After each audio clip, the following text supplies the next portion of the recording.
Okay. Can a property manager collect a check made payable to the landlord and simply mail it to the landlord as soon as it's collected? Well, I heard you say something similar to this earlier today. Once you touch that check, you know you have to put it in your trust account. You cannot curry checks in property management. Does the fact that the check is made out payable to someone else allow a licensee to do that? The answer is obviously no.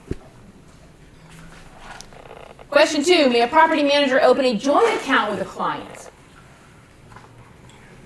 in order to ensure timely deposits and real-time access to information? I'll tell you, it sounds kind of crazy, but I see this fairly frequently, where the owner says, I want to open a joint account with you because I want to be able to see, go into the account, look at where my money is, see what's happening. I'll be able to see in real time when the rent checks come in. And so I want you to just get the rent checks every month and put them in my account, put them in this joint account. Can you do this and be in compliance with the North Carolina Real Estate Commission? No, you can't. And why is that? That's actually protection for you all, because if the client ends up taking all the trust money, your license is on the line, right? Yeah, exactly. So you can, if the client pushes you and tries to get you to do something like this, tell them the commission's rules won't allow you to do that. It has to be custodial. Now, custodial doesn't mean that only you have access. You and your staff can have access to it, right? So your bookkeeper and all that, your accountant, but it's people that work for you, not your client. May an owner add the licensee as a signatory to an existing account and allow them to deposit funds? No. Question 3, do licensees need separate accounts to hold rents and security deposits? Well, I got that one already, didn't I? The answer is no. May you delegate the accounting to an unlicensed bookkeeper? Yeah. If they're wearing an outfit like this, though, and they come in to fill out your employment form, don't hire them. I had a client once who, bless her heart, she, a bookkeeper came to her office. She was looking for a bookkeeper. This woman applied. She had great credentials. She had worked at a different real estate company, and she had just gotten out of prison. And so she said, I'm looking for a second chance. I was the bookkeeper at that firm, and I was in a bad place in my life, and I went to prison for, I don't remember how many years or months. But so this property manager said, you know what, I believe in second chances, and I'm going to go ahead and I'm going to hire you. And she said, that's terrific, and I'm so grateful for the opportunity, and you won't regret this. Well, guess what? She regretted it. So what happened was she had all those months and years in prison to figure out where she went wrong and how she got caught. And she immediately started doing the same deal with this new firm that had hired her. And the thing that the new broker did was she didn't follow behind her. So she didn't look at her work. She gave her access to the accounts and then just went on her merry way. And so the woman stole her blind. And she ended up having to close her firm, actually, because she could not fix the problem. So let me do a little aside here.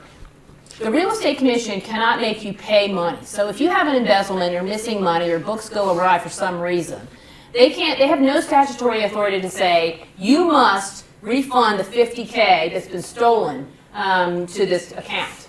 But what they can do is say, this is serious, you've had a $50,000 embezzlement, can you fix it? If you can fix it, we might go lighter on the discipline for you, right? So it's an incentive for you to make good the problem, right? And that goes with just about any complaint with the commission. If you can make the person who's angry at you happy and get them to say, I'm happy, you may not get the file closed, but it takes the sting out of the file and makes the attorneys there more likely to close it. And so, a lot of times I'm talking to my clients about a business decision. Can you come up with the $50,000 to make this whole? If so, we can likely salvage your real estate license and keep your firm open. We might have to get another broker in charge for a period of time, but you're likely not going to have active time. You're going to be disciplined because what do brokers in charge have to do?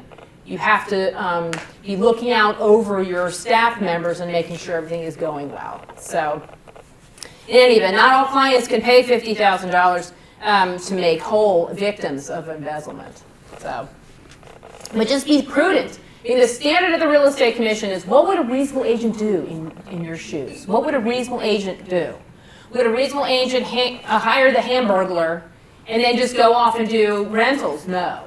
A reasonable agent would look out over their work and not give them unfettered access to their accounts. Okay. Do you know how to survive an audit and balance your books?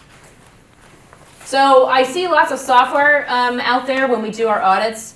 One of the things my firm will do is go in and audit your books and tell you whether you're compliant or not before the commission arrives.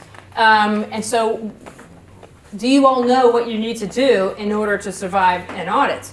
And the first thing you need to be doing is making sure you're doing reconciliations every month. We see a lot of Appfolio. We see Propertyware. I've been seeing more and more Buildium. And Yardi has a new program now called Yardi Breeze, which seems to be pretty good. Are you all using any programs that I have not heard about yet? Appfolio? Yeah. These softwares are great, but they're only as good as the folks that are entering the data, right? So the folks need to have the training, they need to know what they're doing, and they need to know how to categorize the monies that come in and what to do when there's a mistake and how to fix it. Sometimes it's a software glitch, and you have to call the software company and say, we can't figure out what's going on here, and they have to force things, to force a fix, which is super strange to me. But that's the software world. I used to have a lot of folks using QuickBooks, and out of the box, QuickBooks won't do the job. It won't do the job. I've seen it once where it was compliant with the commission's rules, but what the person had done was gotten a techie to get in there and kind of modify the reports so that they printed the information that they needed.